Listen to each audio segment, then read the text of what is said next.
But let's start with the big story of the week. Just months before the Lok Sabha elections, the Supreme Court scrapped the centre's Electoral Bonds Scheme. A 5-judge constitutional bench of the Apex Court, led by the Chief Justice of India, D.Y. Chandrachud, termed the anonymous political funding scheme introduced by the Modi government about 6 years ago unconstitutional, and said it violated the constitutional right to freedom of speech and expression and the right to information. The court went further to order the Election Commission to disclose those who had donated and the recipients by March the 13th. Directions were also passed to the State Bank of India to submit the details of the electoral bonds purchased since April 2019 by March the 6th. Before going into the impact that this verdict is going to have on the health of the Indian democracy, let's just first break down the electoral bond scheme into little bits for the understanding of our viewers. Now, essentially, electoral bonds are bearer instruments. They're like currency notes. Introduced in 2018, these bonds have to be bought by the government-run State Bank of India. But they can be donated to parties anonymously. While donors using electoral bonds are technically anonymous, SBI, being a public sector bank, technically can give the governing party access to its data. And that's exactly what many of the petitioners were saying, that it's not really a level playing field because the government may get access to that information, the opposition may not get access to that. So that's part of what the petitioners were arguing before the Supreme Court. Now, coming back to the electoral bonds, there's a bearer bonds which are sold in denominations of 1,000 rupees, 10,000 rupees, 100,000 rupees, 1,000,000 rupees, and 10 million rupees. So the last category was by far the largest amount that was being sold, which showed that corporates were really the ones who were coming in and buying it. Those bonds could have been bought by individuals, by groups, or by corporate organizations, and then donated to the party of their choice. Now, while parties are required to reveal the identities of all donors who donate more than 20,000 rupees in cash, the names of those donating by bonds did not have to be revealed, no matter how large the sum was. So clearly, there was some mystery around this entire aspect, and that's why bonds also became a major form of political funding. The election watchdog ADR, the Association of Democratic Reforms, whom we're going to hear more from in this program, found that 56% of all funding in Indian politics came from electoral bonds. Now, it has to be said that that data may also have to be taken by a little bit of a pinch of salt, because that cannot account for a lot of the money under the table that was actually sloshing in. So obviously, now that this scheme has been thrown out, lots of questions arise. What's going to happen in the run-up to 2024? What will be the disclosures that are going to be made?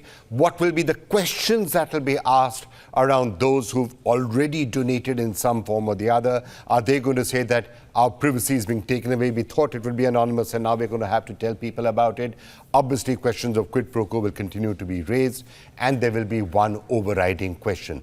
Is there a better, a fairer, a more transparent, and a more logical solution so that we don't have to go back to the old ways of everything being done via black money either? Well, for more on this really, really important story, we have with us Mr. Jagdeep Chhokar, who is a founding member of the Association for Democratic Reforms, which is, of course, the body that was the petitioner that won this case.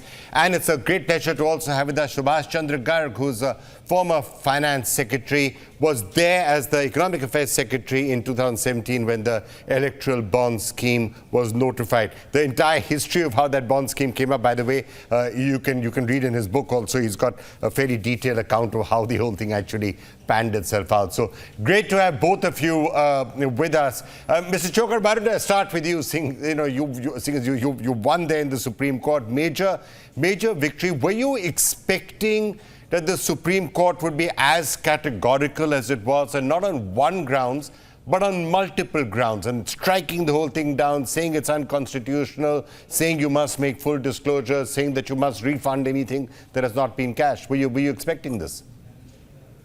Well, when we filed the petition in 2017, we were very much expecting this. But as time went on and developments kept happening, it was a kind of a up and down situation. Sometimes we felt that the court is not inclined to interfere. Sometimes when we discovered new things through RTI, we felt that yes, something would happen. But yesterday morning, I must say, I was not very hopeful. I was doubtful whether something like this would happen. And therefore, it came as a very, very pleasant surprise. And that's what it is. Right. Essentially, what the court has said is, I mean, there are various aspects of this. That's why it's being called a landmark judgment, because it actually goes beyond just the electoral bonds part, which is obvious and clear, but also the tests of proportionality and other things that the Supreme Court has said here. The rights of citizens, the right to know, the right to information. If whatever the goals are, no matter how laudable they are, it can't infringe other rights. That potentially has implications that go beyond electoral bonds itself. And there are other areas which ADR is, for example, campaigning on. Yes, certainly it is a very comprehensive judgment. It has dealt with the issue of electoral bonds comprehensively. But in the process of doing so, it has invoked principles such as a level playing field amongst all political parties during an election, such as the right to information of a citizen or a voter, to know the sources of income of political parties, the correctness or otherwise of not making a distinction between loss-making companies and profit-making companies. So there are a variety of principles involved which have been applied to come to the conclusion that the court has come to. And those principles, the way they have been enunciated in the judgment, obviously will have far-reaching impact, because they will, one hopes, be used as a precedent in other cases where such issues might come up. All right. Possible precedents also here, and it is a 5-judge bench, so therefore the precedent is an important precedent. Subhash Chandra, as I said, great to have you with us. Now, you're aware of a lot of the background behind all of this, and you've been quoted extensively, and you've even written articles saying that this is a Pyrrhic victory for Mr. Chhokar and for the country. Why are you saying it's a Pyrrhic victory? See, the wider issue of electoral funding, the black money involved, excessive expenditure, that's something which is beyond what my sort of discussions and opinion on the electoral bonds issue is concerned. The electoral bonds was brought in basically to substitute the cash donations which the corporates were making to the political parties.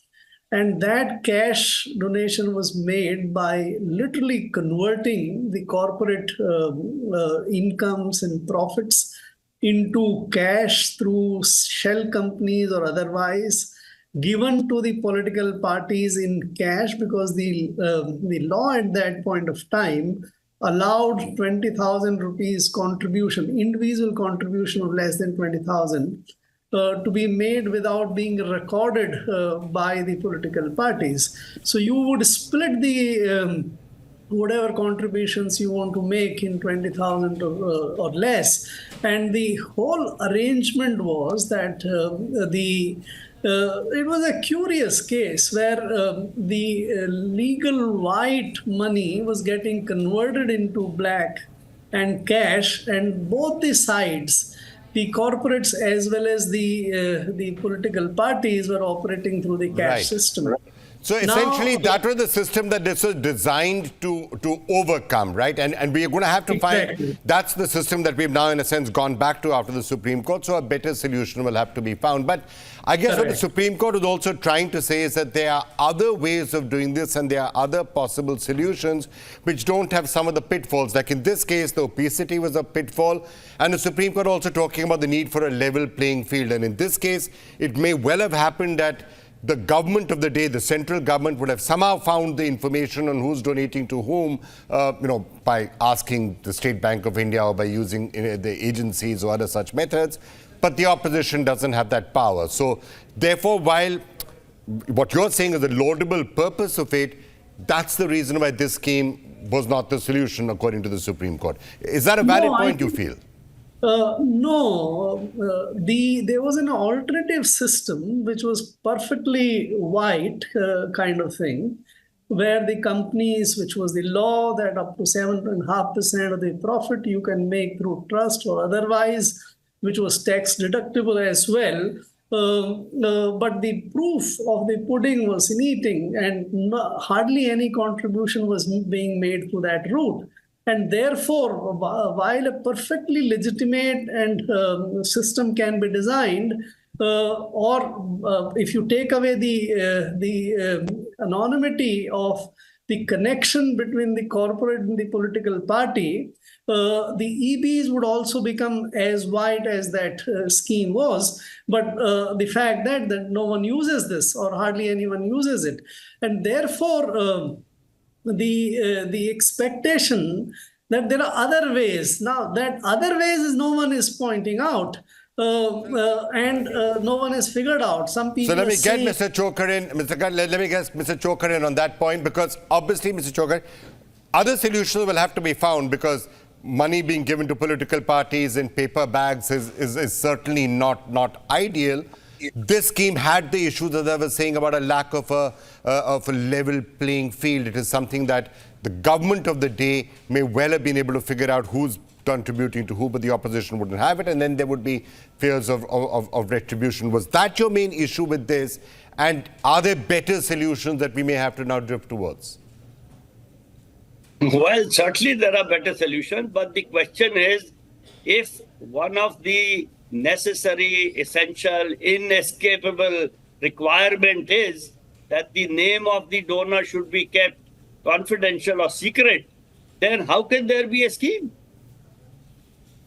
I mean, the condition that seems to have been imposed based on what Mr. Garg was saying, that nobody was using the other schemes because the names were becoming available. Now we want to design a scheme where the names will be kept confidential and it should be foolproof.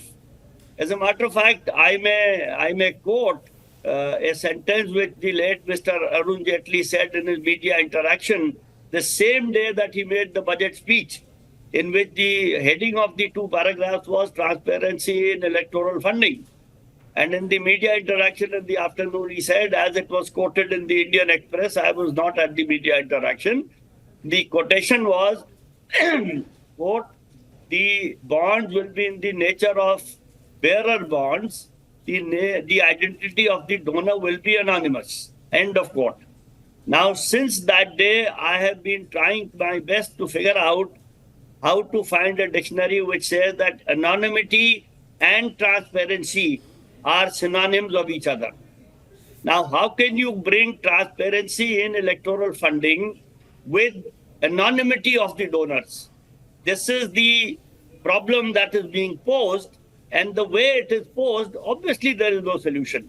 But if we are willing to be open about things, and if political parties say that they work in the public domain and they work for public causes, therefore the money that they receive should also be known to the public. And for that, the simplest solution, if I may say, when the demonetization was done in the country, it was said that all payment should be done through digital means. And we were exhorted by the senior most people in the government, etc., that all payments, including payments to rickshawalas and vegetable sellers in the market, should be done through Paytm. Of course, Paytm today is a little in confusion, but there are other UPI-based means. Why can't political party get all their money through digital means? Why do they need a window of 20,000 rupees in cash or 2,000 rupees in cash, which must remain?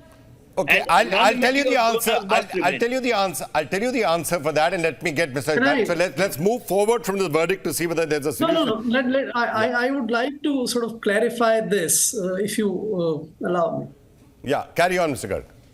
Arun Jaitley, being the politicians, was actually using in a flourish of language when he talked about the transparency. Actually, the bonds introduced what I would call limited transparency, not the full transparency, better transparency than the cash system earlier.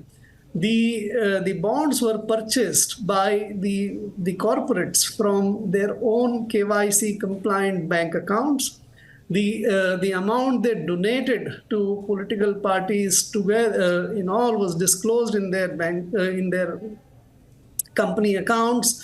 So the transparency in terms of purchase and the disclosure in terms of expenditure for the companies was there.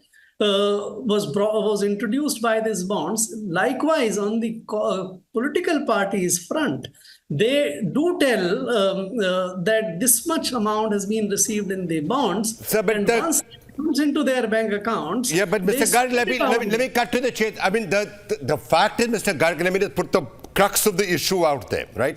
Which is what we are all skirting around. The crux of the issue is, number one, if corporates or anybody is making big donations to political parties, it is with an expectation of a quid pro quo. I mean, that's the unstated reason why they're doing it. Access to people in power, possible quid pro quo. They want to get those brownie points to say, look, we have donated to your party funds. So that's the first aspect of it, where anonymity plays a factor. And so that's why they're doing it. So they do want the political party maybe to know that we've done it.